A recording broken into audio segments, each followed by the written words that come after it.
So let's go to the panel now. So we have the panel about AI. You know, AI is everywhere, I would say, and today we have the continuing discussion about that. We have Paul, who will be our moderator today, Paul Dempsey. So I will introduce Paul, and then Paul will talk about our panelists, and we'll start the discussion. So Paul is editor-in-chief, Tech Design Forum. Paul is co-founder and editor-in-chief of Tech Design Forum. We have more than 20 years experience covering technology and engineering. He has held senior editorial position with specialist newsletter published by Financial Times and EE Times UK, and is also a contributing columnist on international affairs and trends for the Institute of Engineering and Technology flagship titled ANT. So Paul, I let you the stage now to introduce our panelists and start the discussion. Thanks very much.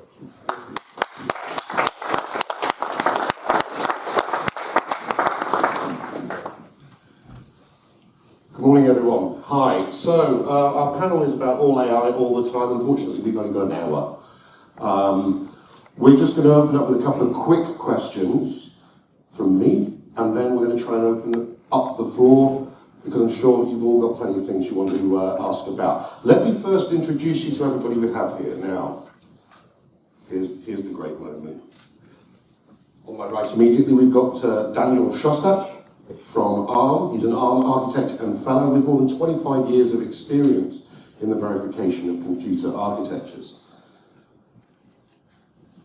Right at the end there, certainly these are not quite in left to right order, we have Jean-Marie Brunet, Vice President and General Manager of Hardware-Assisted Verification at Siemens. Again, more than 25 years of experience here, so we're really mounting it up. Michaela Blott, hopefully your voice is still with us after that excellent keynote. Michaela is a Senior Fellow at AMD Research. She's based in Ireland. And someone who should be familiar to all of us, Luke Dye, Senior Director of Engineering at Qualcomm, but also currently the Chair of Accelera. So, as I said, we're going to get into a Q&A very, very quickly. Just a couple of rules. Please tell us who you are, what your affiliation is. And by the way, since we're talking about AI, anybody who mentions the Terminator gets one of these. Okay? Not having that today. Yellow card if it's that long. So, let's pile into some of the questions that we have. Just give me one moment to do this. There we are.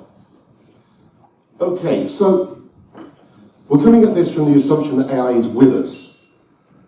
We're not going to talk about hype. We're not going to talk about existential threats. So where we're going to start, basically, is we see it in terms of design and verification as helping us to deal with complexity and increase efficiency. Okay, but what I want to ask the panel, do you see a particular sweet spot where we are right now? We're at a pretty early stage in terms of AI adoption. But are there some key areas in design, or indeed verification, where it can give us amazing help or significant help today? I don't know if anyone who wants to start with that one? Daniel, do you want to have a go?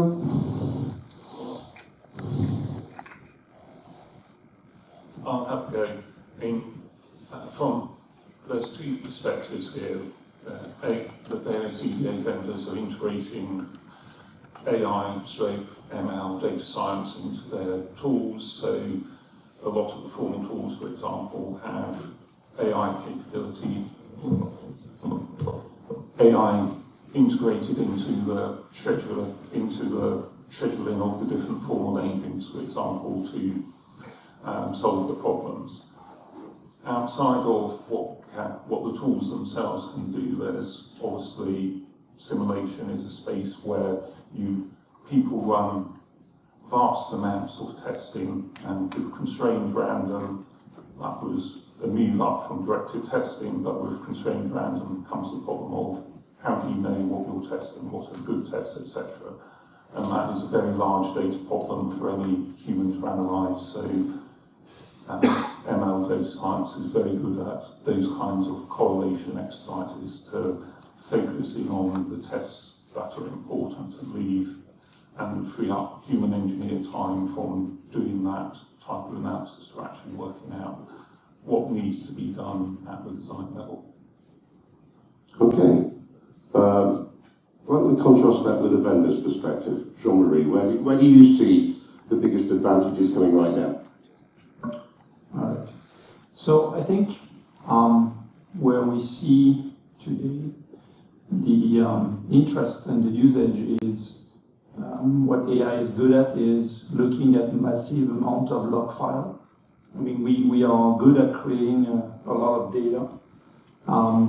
And we have a lot of engineers spending time looking at log file and trying to reverse engineering what the EDA software or hardware does. We see AI being very efficient today at post-processing those log file, building pattern of behavior based on specific design type or device under test or workload, and being able to direct better the tool to improve over time. So clearly this is really the area where there is a lot of development today that is more than development, it's used in production, but it's really a better exploitation or usage of log file to be able to drive better the behavior of the tool. That's where we see a very natural progression right now for verification. Ludo, I mean, both from a Qualcomm perspective, but also perhaps from an accelerator perspective as well. I mean, where do you see people seeing as the sweet spot for us right now? I think AI, often people say AI/ML. The way I look at it, you can look at AI from a two angle. From an ML perspective, you need a large amount of data to allow the AI engine to learn and become intelligent. And AI is a result of ML. So anywhere you need, you do repetitive tasks, or you do things that, I should have thought about that way, or you have documentations that you wrote it down, hopefully next time you will remind yourself, or there's areas that when you have new engineers joining your company, you have an extensive training. All those things could be, carried out, being done by AI. One particular area I can think of is there's a lot of formal usage in verification, the formal engine.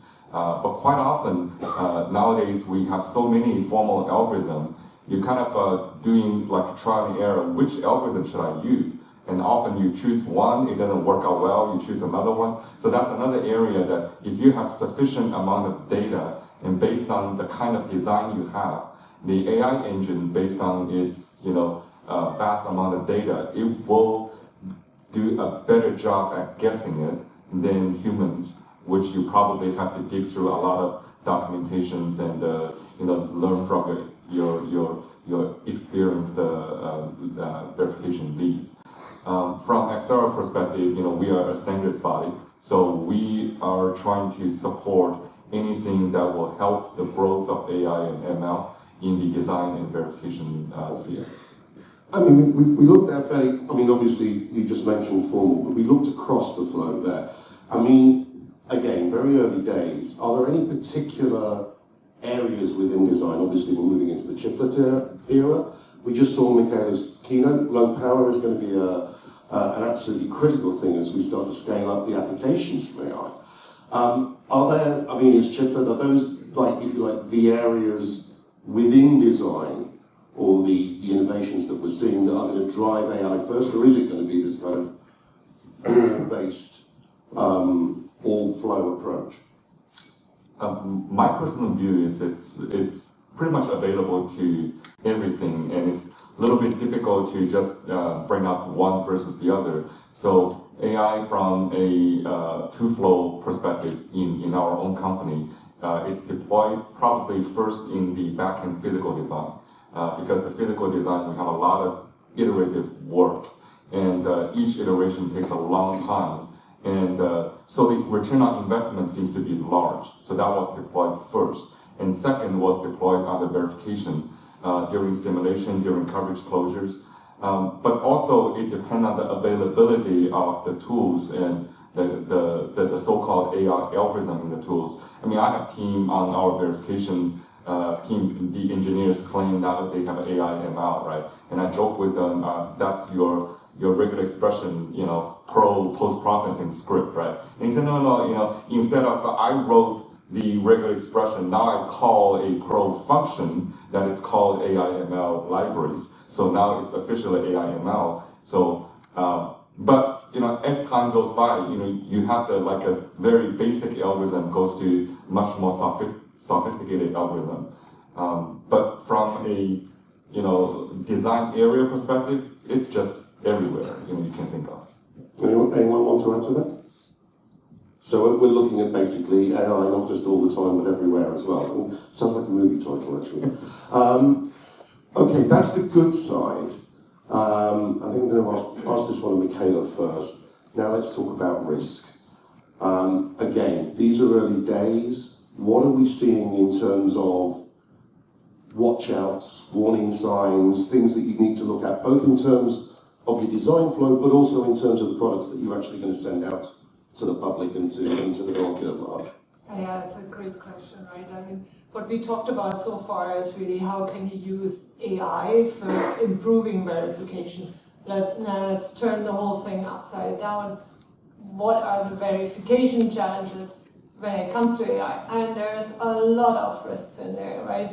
First of all, you have unexpected behavior of AI or machine learning algorithms. It's in the data science community referred to as the clever Hans effect, right? Which was, if I have a second for a quick story, clever Hans was this horse in the early 20th century in Germany, of all places, which was supposedly learned arithmetic. And you would ask it, what's 1 + 2? And it would clap its hoof 3 times. But then it was figured out that it just had learned to parse the body language of the trainer, and it didn't do arithmetic. And that's the problem with neural networks. I mean, you hear about hallucinations. You actually don't know what the ML has learned, right? Explainability of neural networks is in its infancy, right? There is still a lot of work to be done. You have the problem with regards to the scope of the machine learning. If you take a large language model, it can process inputs of arbitrary size, and the command can be arbitrary, right? It's not like a standard software that has a fixed set of command line arguments, right? It can be anything. The command can be anything, which means that coverage is impossible to achieve for a machine learning algorithm, right? And the same is true for the outputs. And your standard coverage metrics no longer work, right? For example, there's no differentiation in the execution graph as you progress through the neural network. It's a sequence of loop nests, right? Everything is data-driven. So there's huge challenges with regards to verification. I mean, I'll throw this back to everybody then. I mean, what can we do, or what are we doing to sort of mitigate the risks? Yeah, there's not my area of expertise, but there's new coverage metrics being invented for neural networks. There's testing with AI in the loop. This is called reinforcement learning. First was with human in the loop, and then with AI. Because, for example, if you take Stable Diffusion and say, draw me carrots on wheels, right? And then it generates you a selection of images. Yeah, who's judging what's the correct output here, right? It could be anything. So you need like a feedback to feed this back, and so they're taking the human out of the loop and replacing it with AI to try to automate it, but again, infancy still. I think the biggest risk that we see is goes down to the quality of the data. So AI/ML is very hype in our space, but it has been running in EDA for many years. Most of the OPC 3D mask modeling was based on AI or ML technology, and what we were seeing many years ago is if the data is not correct, you will create a wonderful model which will not fit the mask making process at all. So the quality of the data, I think, is the largest risk here. All of us can create a very good algorithm and API for a customer to use the algorithm. But if the data is not good, the end result will be horrible. Yeah, sorry. Yeah, I have a question for my colleagues here. There's a huge problem also with copyright, right? If you use it for code generation. Have you found ways on working around this? I need a lawyer for that. And maybe some of the lawyers, I mean, Copyright, I'm trying what to sense? ask that question. From the data or from like, the algorithm? for example, for Copilot, as far as I understand, the copyright goes to OpenAI of the generated code. If you use it, for example, for code generation of test cases or for, let's say, new design code. Mm-hmm. Yeah? I actually think they are trying to fix it in a classic legal way, right? But I believe the latest is I saw Do you want to grab this? Okay, yeah. So let's be, yeah. Maybe other people want to hear. Yeah. Okay, so my understanding, now look at that a bit, is that Microsoft is trying to start with a legal hack. So right now, if you sign up for Copilot as an enterprise customer, they basically give you a liability waiver, saying if someone's going to sue you because you kind of accidentally copied their code off of GitHub through our system, we'll cover the costs. Not sure that's a technically sound solution, but it's probably going to be going, I think, at least initially. Or another hack I've seen from other vendors is to basically say, yeah, we only train it on code with a certain level of permissive licensing, right? And the obvious third solution is just pay people to provide the code and just license all the raw materials, which is, in my opinion, probably the soundest way to solve the problem, right? Right? Pay the authors, just like you do in all other media industries, right? Because this is a media industry. Right on. Yeah, that's the other problem, right? The copyright of the training data.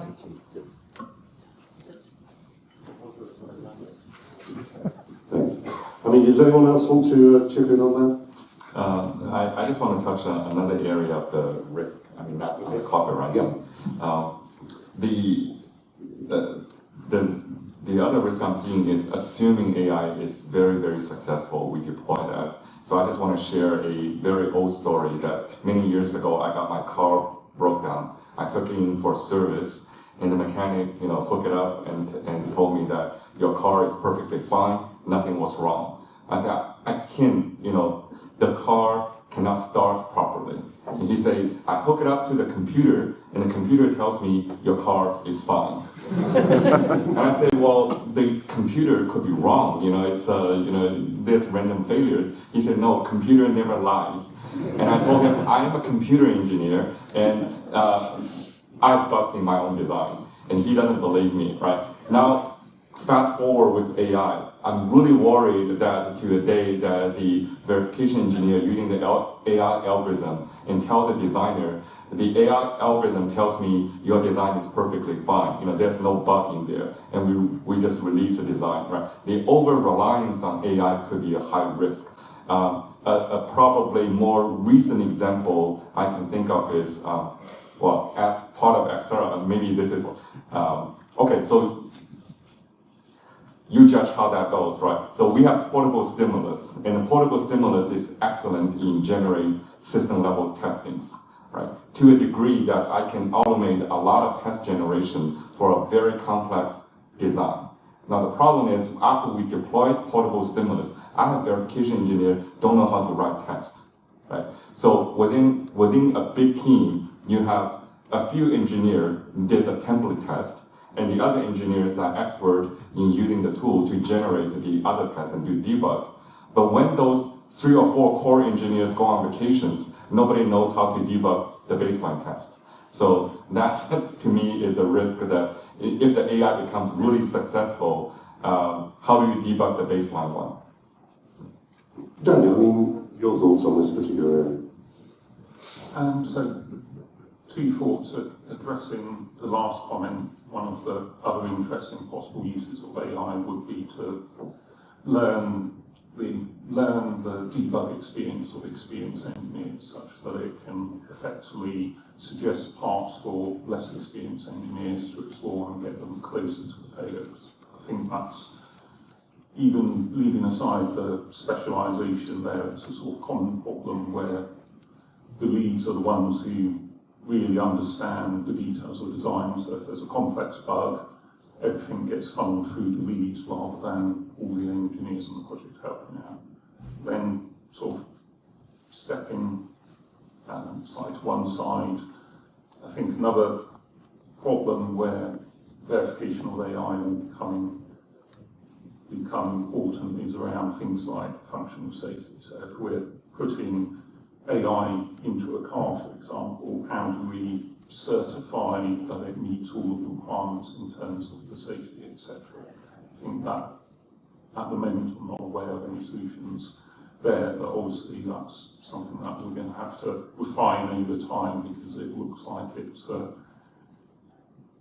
with all the things Michaela talked about, it's obviously an area where we can use to improve our designs, but at the same time we've still got to maintain the same level of safety.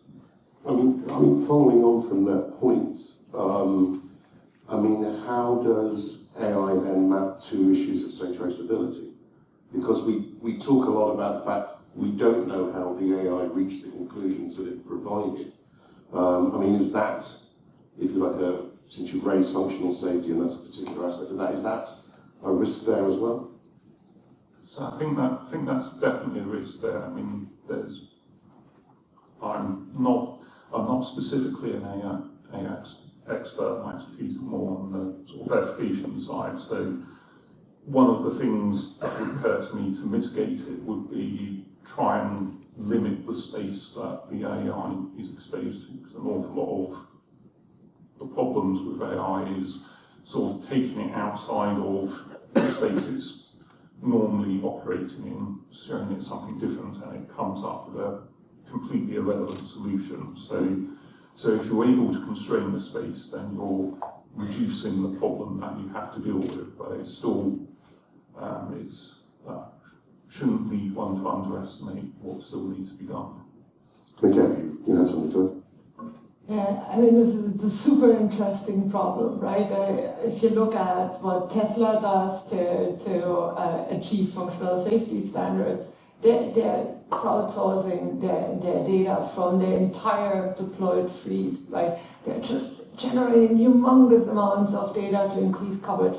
And the truth is, there's just too much random stuff happening in the real world that, I mean, it will gradually improve. There was actually an excellent keynote earlier this year at the Automotive Day from Tesla, which explained some of the verification techniques that they've deployed. But there's still, you read about issues, for example, with the Tesla misclassifying a full moon for a traffic light, right, and the car coming to a full stop. And you have that vulnerability for adversarial attacks, right, that can be like these small pixelated parts that can be embedded in the training data. So that will lead to a misclassification of a stop sign. So if you Google that, there's loads of horrific stories around that. Yeah, so 100% agree with everything that Daniel, you said. It's a huge challenge. It's an unsolved problem, too much random stuff happening, and the current approach is really drowning it with data, crowdsourcing the data, and using ML for analysis. Yeah, I kind of think about AI, the current state of AI. I will compare that to a teenager. They're not good at not yet good at giving a positive answer, but they are excellent in finding fault in your answer, right? Picking on you is their strength. So another way to look at it is when we first have digital camera. Everybody says the digital cameras, the image is not as good as analog because the digital image can never have that infinite range, right? But as the technology progresses, the digital camera's capability improves to a degree that it's still not as good as analog camera. But as a human beings, we can't really tell the difference anymore.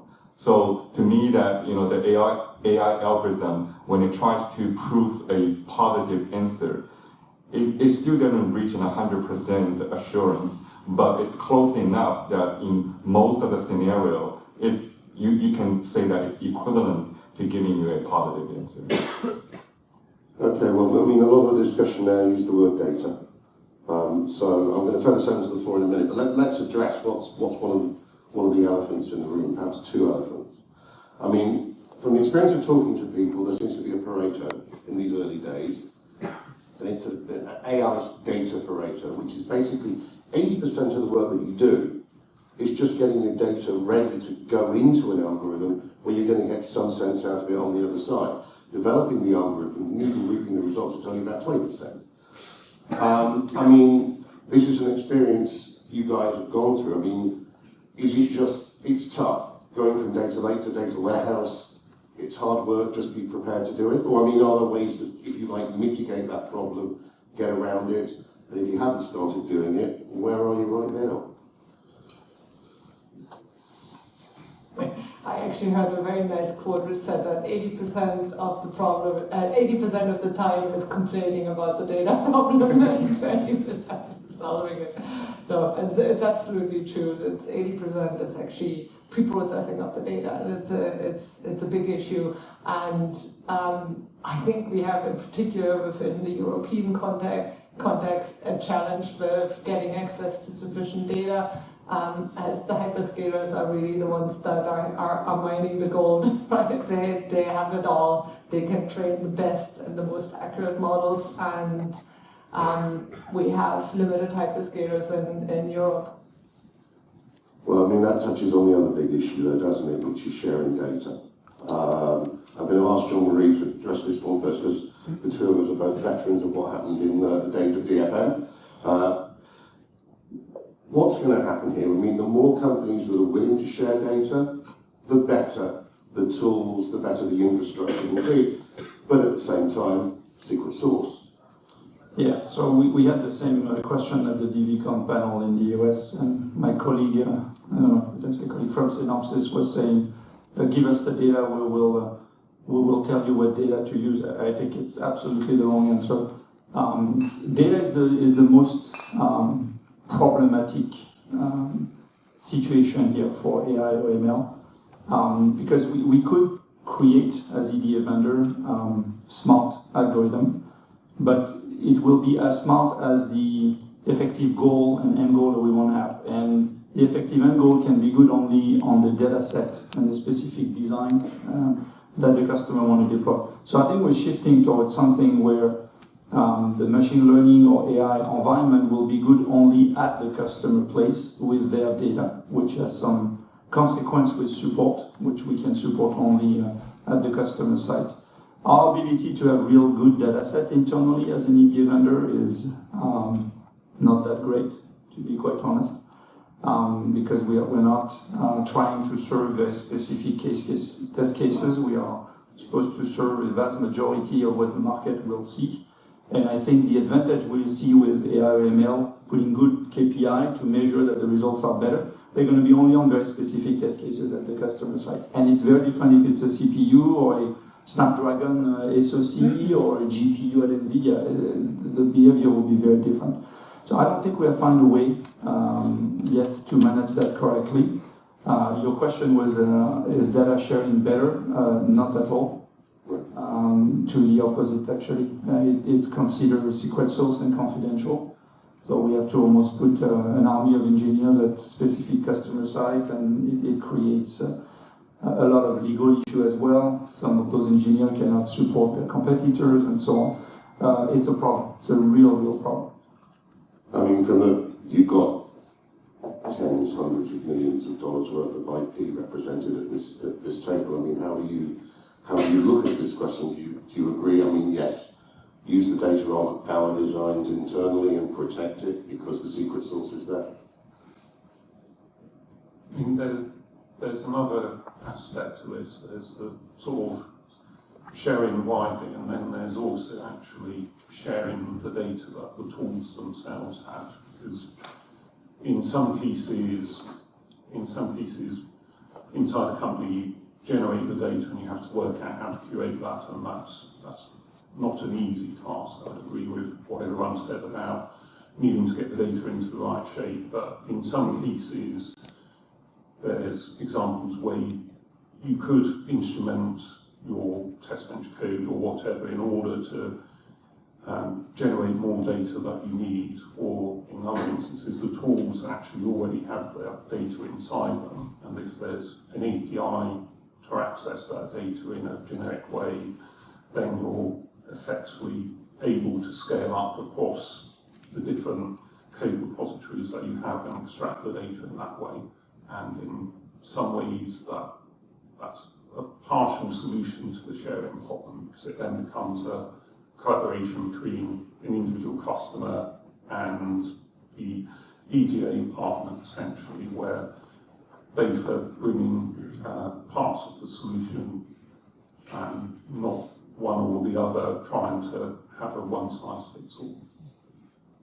Lou, do you Well, I was thinking, alphabetically, we have 3 user companies, and I was wondering if you're going to ask a question for each of the company. Are you willing to share the data with Are you? users? I'm the third one, so alphabetically, I'm the last one going to answer that question. Okay, I mean, you're throwing it over to the A's. So AMD, are you willing to share the data? You can just laugh if you want. Can't comment on that, but I can say, I mean, there is another intrinsic challenge with sharing data, is because if the data isn't clean, you can poison the model, right? And you have to be like, we could almost sabotage each other by giving each other bad data, right? Not to put any more ideas out there, right? That's a completely different aspect to this. Okay, now you have to answer. Because Daniel gave us quite a detailed response. Okay, all right. So, by the way, the AMD answer is excellent. I haven't thought about that answer. That was the best answer for a public panel. I was just about to say no. I'm surprised. It is a problem. I think the AI algorithm potentially could make the rich richer and the poor poorer. Because some company has vast amount of data, and the AI algorithm can significantly improve their ability to design and verify a complex chips. While from, let's say, startups, you don't have much data to start with. And you may have some public data from open source designs, which the vendors might make use of it. But you don't have a big data set to start with, you probably would not be able to deploy AI algorithm. So, yeah, it is a challenge. But I love the other 2 answer, the potential risk of data contamination. And also the other way is, I love the way we say that we do want data sharing among the vendor tools, right? So within my same company, if I have if I'm not single source, I use multiple vendors, I do need to have a common data format to allow me to share data among the tools, among the vendors, and to make the AI better for my own deployment. Maybe to add another problem to the list, I know I'm giving people nightmares by now, but there's another challenge with regards to the data protection and the privacy of the data. You could say, for example, hey, as FPGA vendor, we have a lot of access to design data that goes actually through our tool flows, right? But that data is of course confidential to the customers. And you would think, well, if I train a machine learning model on those designs, I mean, I'm actually just gonna bake this into the weights of the neural network, and the confidentiality of the data is protected. But it's actually not true, right? So you can actually reverse engineer the training data from the neural networks. There are specific forms of attacks like membership inference attacks and model inversion attacks that allow you to extract the original training data. So you can actually expose the data again. So we for example, would have huge challenges on using any of the designs that we use that come through our tool flow for training neural networks. All right, well, huge topic. We've got about 20 minutes left, so I'd like to open things up to the floor at this point. If anyone's got any, got a couple of questions over there. Do we have another mic or? Yeah. Great. You can just wait until we come over with the mic. And yes, you can give us your name, your affiliation. Oh, future. I think there are a couple of, okay, that gentleman there, start. Come over to you guys there, please. My name is Nikhil Tambekar. My question is from the verification perspective. Would you provide some guidelines to make the verification environment more AI friendly to enable the in-house developed or third-party tools? More AI-friendly verification environment. I mean, that sounds like a question. I'm the only EDA guy. Yeah. Yeah, sure. I mean, that's not the. Well, actually, I can only speak for Siemens. I cannot speak for the others. There is no anything specific with the AML for us to be different than what we have done in the past. There is probably actually a better space here for us to be open as an EDA community and provide APIs that are a bit more standard. There's some discussion among the vendors on how to do this. It's probably a bit easier on verification than back-end implementation because the density of the database and the size of the database is also different. Going back to also, in a way to answer this question, the source of the problem with data is not the design, it's actually the test bench, the workload. There's a lot of customers running workload and no specific name on the panel, but they have no idea what those workloads are doing. They are too long, they are too complex. They know they have to execute them, they know that they have to extract some metrics. So there's some discussion on how to extract metrics on those workloads that are very specific to AI via API right now. Some vendors agree, others do not. I'm not going to mention names. But it's nothing very specific, as business as usual for EDA, really.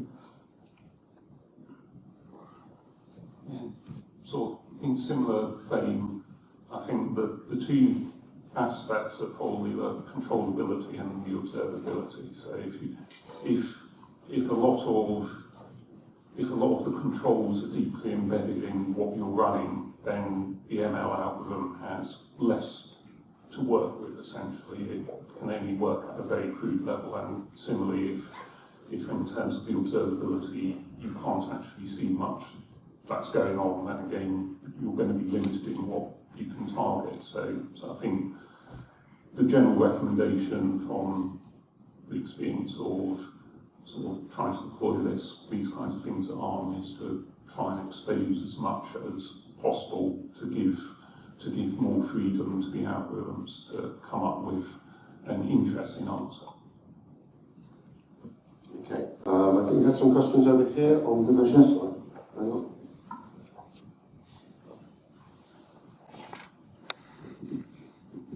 Hi, I'm Bodo Hoppe. I'm working in verification methodology at IBM, and I'm struggling with the energy efficiency in verification, so I was hoping you have some insights for me. Daniel, you mentioned in the beginning that there's a big potential in running more interesting tests and creating interesting test suites. So I think we're able to create harvesting very interesting tests, fuzzing around with the parts, create more interesting tests to get in coverage areas on a very stable design and a stable test bench. But at that time, I already taped out my design. So the reality is, test bench is a moving target. My test that is interesting today may not be interesting tomorrow anymore. I need to retrain the model all the time because that's just got such a big moving target. So I wonder if you have any insights on,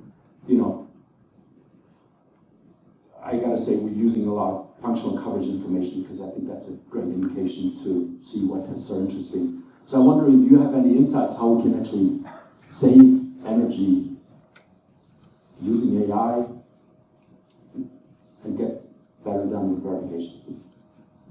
So it's definitely true that hardware verification is a slightly different space to a lot of the AI applications. In a lot of the AI applications, you train it towards something fixed, and then you've got a stable model that you can then carry on using to calculate the answer you want. With verification, you've got a moving target, both the design and the test bench itself. And what we found is that as long as you trade off the time spent training the model, because obviously moving target doesn't make sense to get the most perfect model in the world, because by the time you've got it, it will be for an out of data set. So if you train off how much time you spend training, and you have effectively fixed goals that you're going after, you can definitely demonstrate that if I run constrained random without any AI, it will take me this many tests to achieve this particular goal. If I then have a model that's trained on reasonably recent versions, apply this, then I can actually achieve the goal in something like 2 to 4 times reduced amount of testing. So it's more of a pragmatic answer. You've got to observe what's going on to actually see the results, rather than something I can sort of say, if you do this, then you're guaranteed to get this precise improvement, unfortunately. Anyone else? Just a small comment to add. From my keynote, the verification engine here operates on 20 watts, and that's much more efficient than your neural network.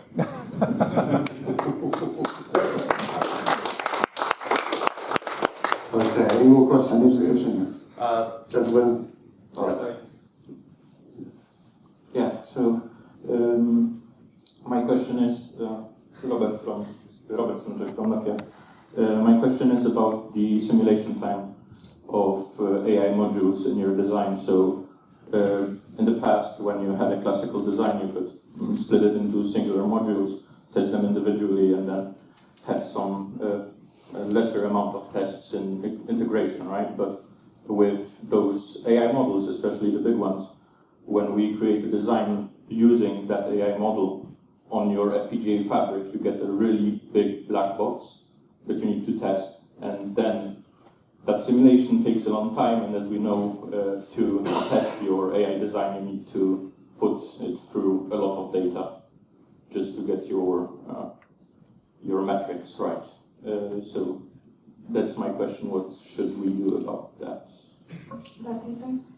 Yeah.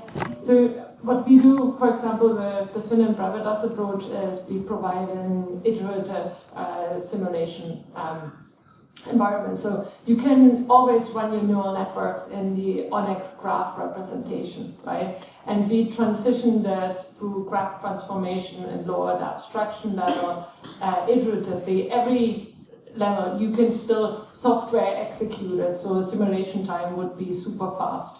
And then even the high-level synthesis description is C++, so it's still a software execution.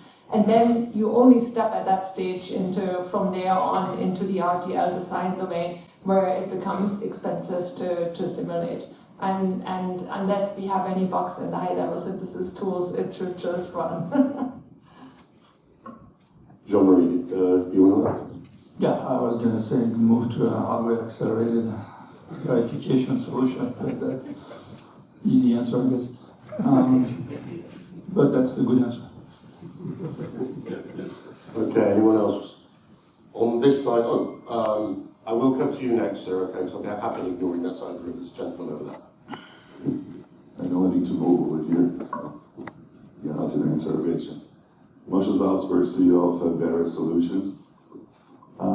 At Design Automation Conference, I believe Jean-Marie, your previous boss, Wally Rines, preached, and now CEO of Konami, preached FAG, full homomorphic encryption, as a way to share data without compromising privacy. Is that a solution to the problem we discussed? Well, he's always right. So. It's a good path. It has some problems and limitations, but it's a good path. The problem will be standardization and the interpretation of this among the large vendors. But yes, it is a good path. It doesn't improve the data set size in a way. So you can use whatever you have more freely. Yeah. assuming customers are going to be willing to share the data to start with. Just add on to it, and it's super expensive, right? Expensive from what way? Hardware costs. Yeah. I think I want to add there, just to second John's observations. This resolved the problem of security for sharing the data. It does not resolve the problem of willingness to share the data. So, yes, my name is Clemens Röckermann from a safety and security consultancy company, and I very much liked the comments about risk, right? There are several risks lying in AI, and especially with respect to function safety, obviously. It was already mentioned that classical, let's say, tools used in safety, like analysis of the architecture, traceability, is basically not really working, right? Because the risk is in the data. And do you have any suggestions regarding treatment of the risks? So they're on the table, we have the risk on the table, but what are the treatment capabilities we could employ? Mitigation, yeah. How do we, I mean, I assume we're starting to handle these if we've identified them. What are we actually doing? I can comment a little bit on this. From my understanding, this is a green field in research. I don't think there is, a silver bullet which solves this problem, and there's much work to be done. Everything that I've seen so far are mostly human oversight, red teaming, those sort of approaches, and not letting AI doing autonomous decisions. Jean-Marie.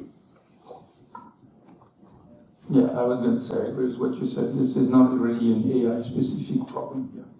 This is a new field where functional safety is becoming a large problem in different domains, not only automotive. But what we see has nothing to do with AI, really. It's new. I want to add that, the question we should ask is, when we do the functional safety, when we do the verification in general, are you better off with AI or without AI? And I think, we could agree we are still better off with AI, but doesn't mean that with AI at this moment, it does the complete job. Another way to look at it is when you look at functional safety from a certification perspective, the AI is not, at this moment, is not sufficient to do the certification job, but it is excellent in finding the negative, it can do the negative testing in a much better way. I mean, one question, when we talk about AI, that kind of follows on from that, we talk about greater efficiency, but is it also the case that we're currently at a stage where we're doing a trade-off where the homework has to be marked, you have to have the human in the loop to review what comes out of the AI, and that in itself is a cost, and it takes time to market and all those things up. Are we still there that we need to, like I said, mark the homework? Well, I think when we talk about AI, often people talk about, is AI going to be a replacement of verification engineer? I don't think so. Just like the comment, or the question just made, it may require a different set of the skills, but you still need a human being in there to help guide it, right? Even when the robot is smarter than the human being, you still need a human to build a robot. And even if the robot can build a robot, you still need to have the human being build a robot that can build another robot. Yeah, and I think, so we see with AI ML a huge change in architecture of devices. So there is huge increment on that space. I don't see huge increment on EDA. It's little improvement here and there, many of them in many different spaces. But I don't see huge changes with a high amount of risk associated with this. It's little increment of additional value, better coverage, better results in the way to analyze the data in a more automatic fashion and predictable fashion. But I see those are little increments. I don't see them as major changes. Okay, any more questions? I have a comment. So we talk about AI and we see a lot of content and on the race around that. We talk less about the values that AI is bringing in verification. So I would like to get your view about what the values you have seen so far by using AI, and also you have the audience of people doing verification. Maybe they are at different stage of their journey on the AI. Some people maybe never use that, people use that. What would be your advice to them? Is too much risky, too much constraint, they should not start? Or what would you advise them to the audience? So actually, we started using AI quite some time ago before we had the AI algorithm in the vendor tools. It's just some young engineers were really excited about doing that.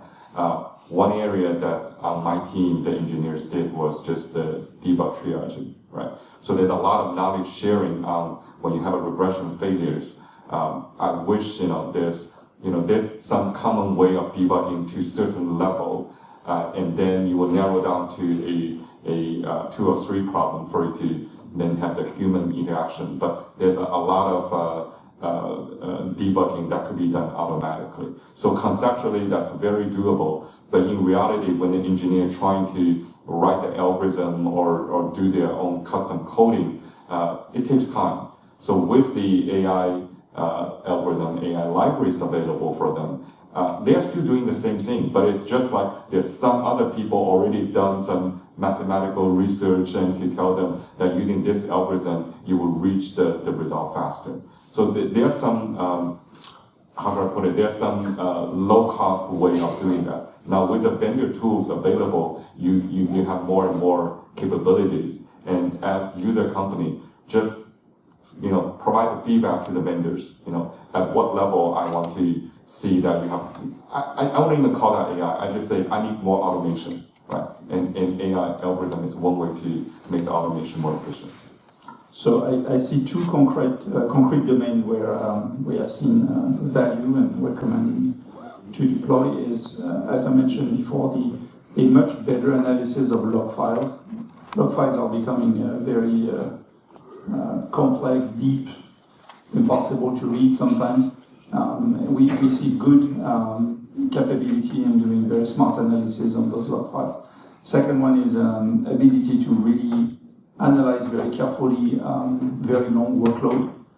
As I said before, some of the workload are so deep and complex that sometimes customers don't even really know what the workload does in details.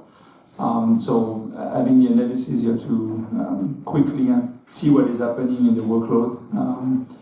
Very concrete example, there's a lot of activity in virtual that you can predict very well behavior, and you need to know at some point when you switch to a full RTL. We see a lot of activity on machine learning to predict when you switch from virtual to RTL. So you go very fast and then you move to a more accurate with RTL. That's a domain where today this is not research anymore. This is in practice.